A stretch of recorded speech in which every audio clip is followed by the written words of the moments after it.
एक राजा असतो, त्याचं नाव शुद्धोधन असतं.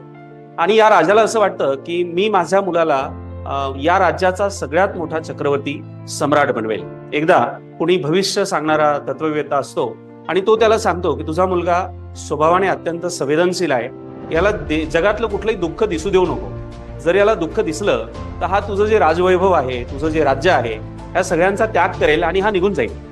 आता एकदा हा राजा त्याच्या प्रदेशामध्ये फेरीला किंवा प्रवासाला गेलेला असतो आणि तेव्हा हा मुलगा राजभवनातनं बाहेर पडतो. तोपर्यंत याच्या भोवती सगळी सुख, सगळं आनंदी आनंद असं वातावरण या राजाने तयार करून ठेवलेलं असतं. परंतु जसा हा राजमहालातनं बाहेर पडतो तसं तो पाहतो की राजमहालात जे जीवन आहे, जे सुख मी जगतोय ते जीवन नाहीच आहे. माझ्या प्रजेच्या जीवनामध्ये अत्यंत दुःख आहे. तो बाहेर आल्यानंतर एक वृद्ध आई बघतोय की जिला मुलं सांभाळत नाही आहे. दोन सख्खे भाऊ एकमेकांना भांडत आहे आणि एक व्यक्ती कोणीतरी मृत पडलाय आणि तो आजूबाजूला